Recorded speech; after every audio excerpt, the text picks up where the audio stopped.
have never seen a government so timid, tensed, and scared like the Kenya Kwanza government. Leave alone the tough talks that they issue and the ultimatums and the threats.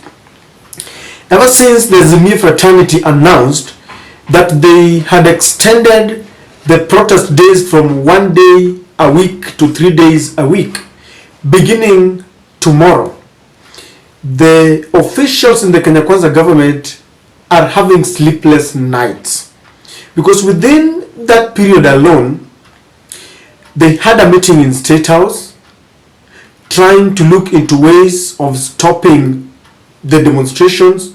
And I understand all the Kenya Kwanza members of parliament were oiled very well to ensure that they will use every means to stop. Maybe they are going to pit certain brothers to fight, the brothers from Azimio and from the Kenya Kwanza. They have tried cajoling the police to be part of this mess. The police have declined.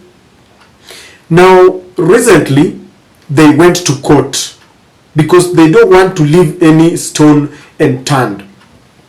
Through their surrogate, a businessman called Martin Gitau, through a lawyer called Adrian Kamodo, petitioned Azimio Party, Uhuru Kenyatta and Raila Amolo Odinga, and he urged the courts to stop the demonstration. Now it is bad news again. The courts have broken their heart, because I thought the courts will be their last hope. Now it is reported that High Court technically declines to stop the planned Azimio protest scheduled for Wednesday, Thursday, and Friday. Those 3 days are breaking William Ruto's heart, because he can't imagine protests are going for 3 days, owing to the fact that they are losing quite a lot of money. Now, this is what the judge said. Justice Lawrence Mugambi directed that the application and petition be filed in the next 3 days. Remember, the demonstrations are beginning tomorrow, but they are being directed that the petition and application be done in the next 3 days, and responses within 10 days, and set the hearing date for July 2021. Ever heard the term akufukuzai hakwambii toka? It is like going to buy a stuff in a shop or in a market, and you really understand that the pair of shoes that you want would cost maybe 5,000, and then when you ask the owner, he tells you to give him $1 million. He's simply telling you, I can't sell it to you. Now, this judge deserves a medal, because he just realized that this businessman and the lawyer was just being petty. And so they served him, or he served them, their own cup of soup. You can imagine you are filing a petition to stop demonstrations that are beginning tomorrow. Then the High Court judge tells you that you should serve each other within 3 days, and then responses within 10 days. After 10 days also, then the hearing is set in 21st. Maybe by then, Azimio shall have had more and more demonstrations.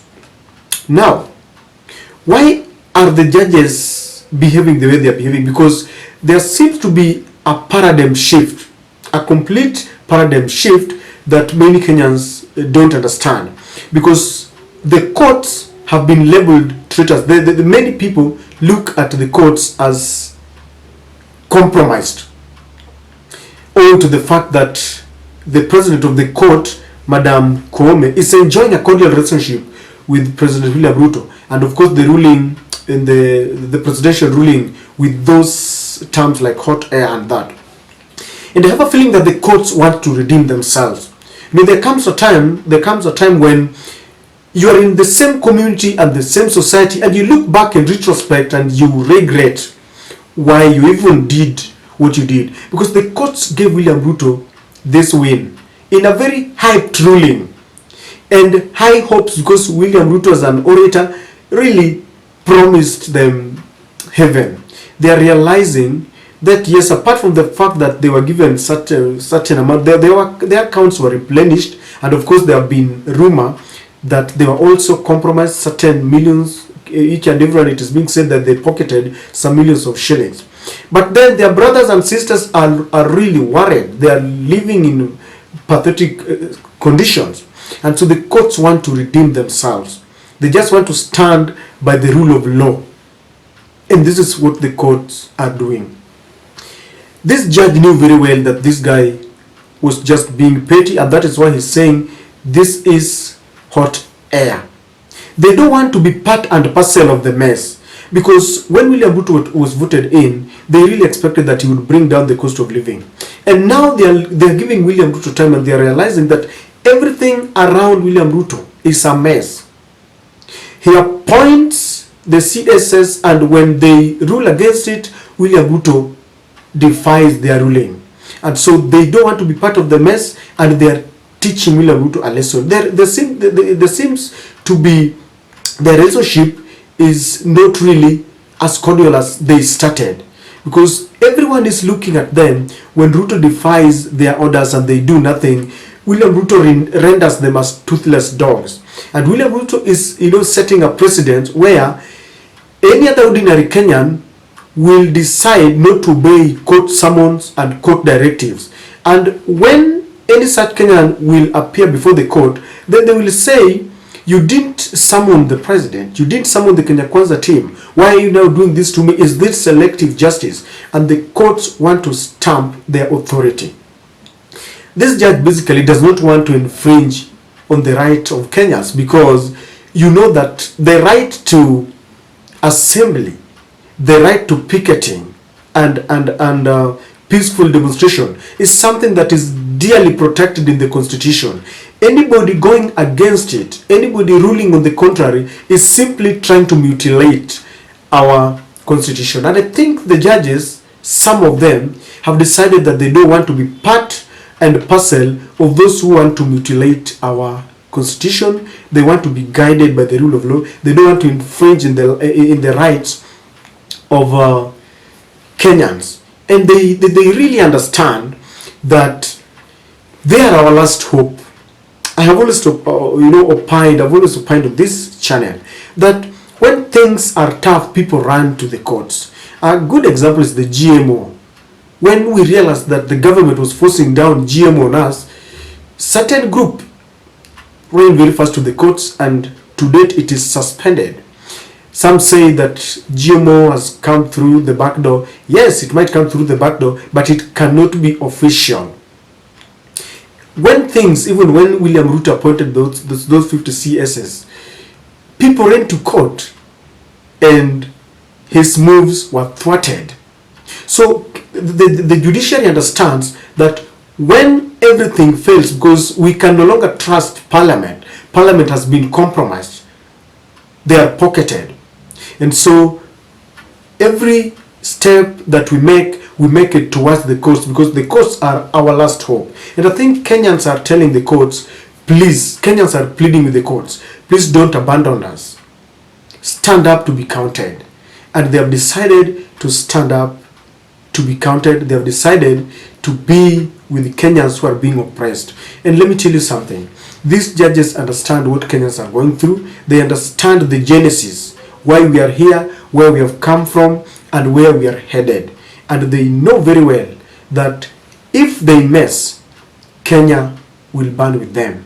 And with the ongoing demonstrations, you never know what will happen. And so this judge, if you ask me, he deserves a medal, because we need people who stand up for the rights of Kenyans. Even when they set the hearing date, there is nothing that can be argued to stop the demonstrations. The government has tried to sponsor goons. They have damaged private and public property just to ensure that they have an argument that this cannot continue. But all is hot air. In their pursuit to stop the demonstrations, it is a wild goose chase. And so, ladies and gentlemen, Kenyans must keep up the fight, because the courts are standing with Kenyans. The United Nations Human Rights is standing with Kenyans. I understand that the military, the security personnel is standing with Kenyans.